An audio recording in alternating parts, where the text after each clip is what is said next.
Ah yes, time to get on the bandwagon. This here, everybody, is the Resident Evil 2 demo that is now available. Although it really sucks that you only have 30 minutes to play it and you can only play it once. Well, I guess you could make another Steam account. But I'm too lazy for that shit. I am actually interested to see how this game does turn out. So, I did want to give the demo a try on my RX 570 plus i5 4690K system just to see how it all pans out. And that's the main reason for this video today.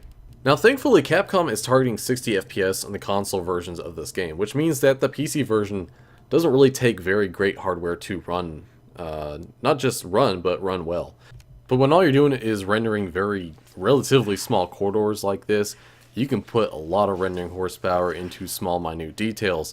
Like Leon Kennedy here, he looks fantastic. Look at all that detail. And of course everything else in the game world looks absolutely amazing. However, it comes at a caveat. It needs a lot of video memory to look this good and run well. And the RX 570 has a great GPU on it. The problem is the one that I have, the particular model I have, only has 4 gigabytes of VRAM. In this game, when you set the textures to their maximum at 1080p, pretty much all the other settings at max or just enabled in the first place, you're looking at a game that wants 12 gigabytes of video memory, which is crazy. And during certain scenes during the demo, there was some hitching that I was noticing. It might have been a texture or textures and memory swapping issue, swapping from video memory to system memory or vice versa. However, a lot of game engines, they don't hitch up when you're having that kind of issue. What just usually happens is the textures are blurry until they're fully loaded in. Maybe that's not the case with this particular engine, but this game, in this demo, I was noticing quite a few hitches. It also could be a memory bandwidth problem. Something like motion blur does take up a lot of bandwidth for the most part, so that might have been part of the problem. But I am happy to say, if you have an RX 570 8 gig, you can pretty much run this with everything enabled. No issues, no problems. Even this 4 gig RX 70 runs really well if you just back the textures down a little bit. And it really doesn't make the game look any different. It's kind of weird. It almost seems like it's a texture memory allocation that you're setting in the menu. You're not specifically setting the quality of the textures to be used in the game, which I've seen that in a few recent games. You're just setting the amount of memory to be used for textures. You're not actually setting the texture quality itself. Anyways, this kind of bodes well for RX 570 users and just PC gamers in general, having such a fantastic looking and well running port of what's going to probably be a very, well, we already know it is a very big deal, this game, because RE2 is legendary amongst survival horror fans and video game fans in general. However, to be honest, I never played the original on the original PlayStation. When I was 11 years old, the game looks kind of shit your pants scary. And the other thing was the controls just seemed kind of weird. I think the original version of RE2 used tank controls, and that's just kind of weird. I have tried out tank controls, and I think the original Dino Crisis on PlayStation 1, that's just a big pain in the ass.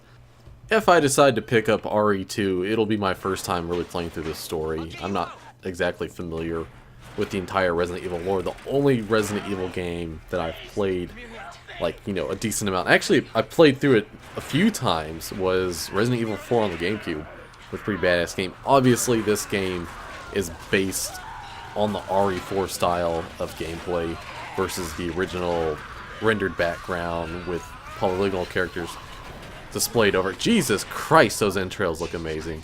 God damn. That's fucking nasty. Holy crap. Damn, games look good these days.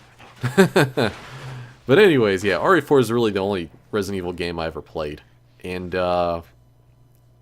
call me a casual noob, but, I could see myself getting into this one and having a good time with it. Only thing is there are a few other games that are more important that are higher up on my list. And of course, games cost money.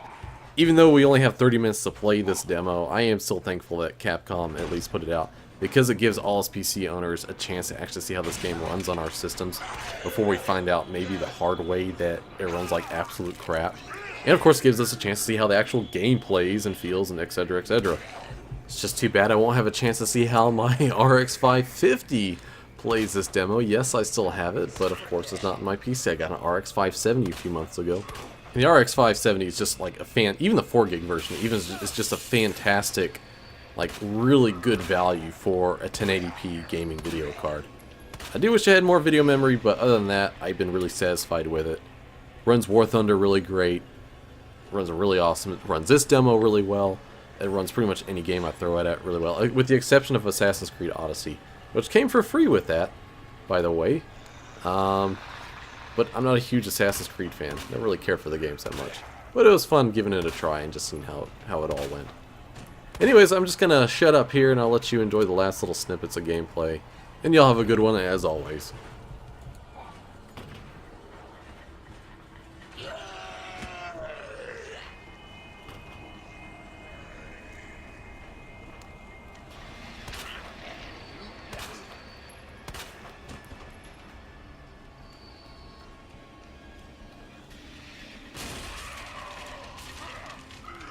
Jesus! They're everywhere!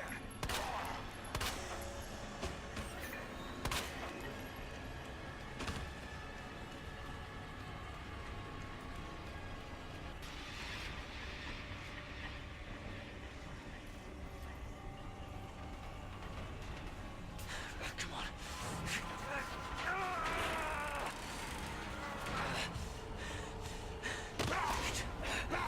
God damn it!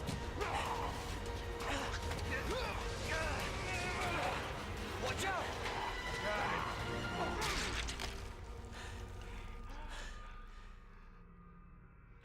You're safe.